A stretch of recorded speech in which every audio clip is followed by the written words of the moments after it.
there is a little, speaking of the NBA, there's a little NBA I want to talk about because Jaylen Brown yesterday in his post-game press conference said that this was his favorite year of his career.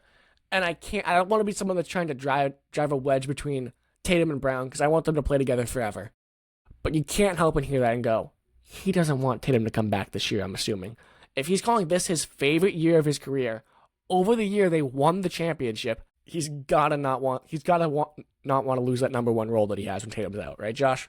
It's concerning, yeah. I'm trying to think of ways to pivot around it to see if there's like some other meaning or why he would say that. But like obviously media and drama, you immediately go to he wants to stay as the number one option, and it's kind of I hate that.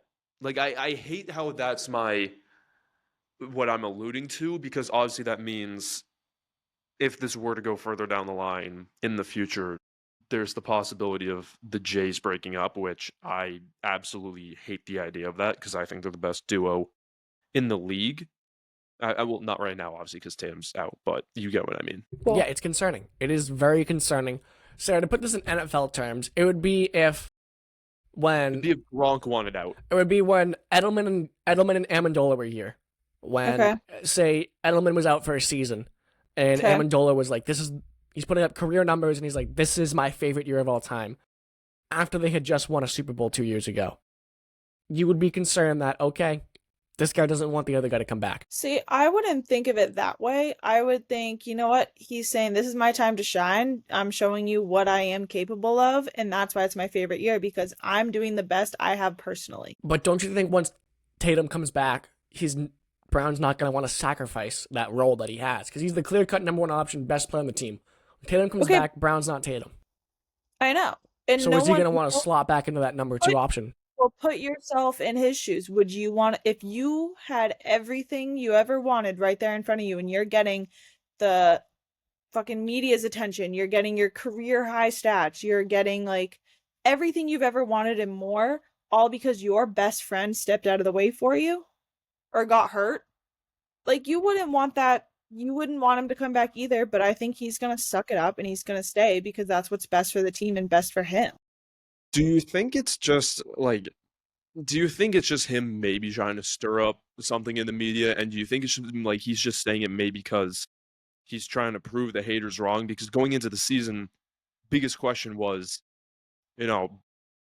can Brown be a number one option? Brown can't be a number one option. The Celtics are going to be a mid team at most. They're going to be like a play-in team at most with Jason Tatum out because the rest of the roster sucks.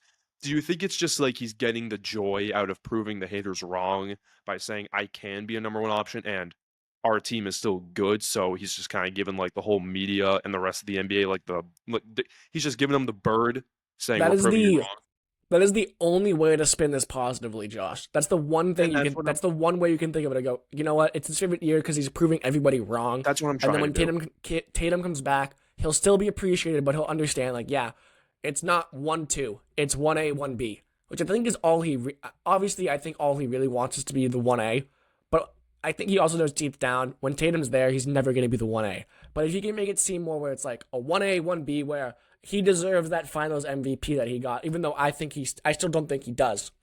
I think blatantly Tatum was better in that series, no matter what, but we can argue that a different day, Josh. I think that's what he wants, and that might be the only reason it's his favorite year, because he's quieting the haters. And that's what I'm going to hope for like going forward, is that it's not. That's what Josh wants for Christmas. Yes, that's what I want for Christmas, is that Tatum is just not Tatum. Brown is just proving the haters wrong. And it's not just, the future of this team and where Brown will be heading after his contract is potentially up. I mean, I can't say much because I don't have a ton of basketball knowledge. I think every single human being has a little bit of vanity in them. And I think maybe he just is appreciating the spotlight. I think it's just very I don't think he's saying I never want to play with Tatum again because he's going to take the spotlight off of me. I think he's just saying this is his favorite year because it has been about him. When they won the championship, last year? 2 years ago. 2 years ago? It was all about Tatum. Every single headline, Tatum did it. Tatum brings Boston Celtics to the championship. But you gotta see it from his point of view. Like this season, it's about him. He's getting Until Tatum comes back. I feel like Exactly. actually a lot of conversation has been what's wrong with this team and when does Tatum come back. I think it's been very quiet noise that he's having he's had a great December. A great December. You know what? Let him have it. Because the second that Jason Tatum walks back into that court, it's all going to be all eyes on him.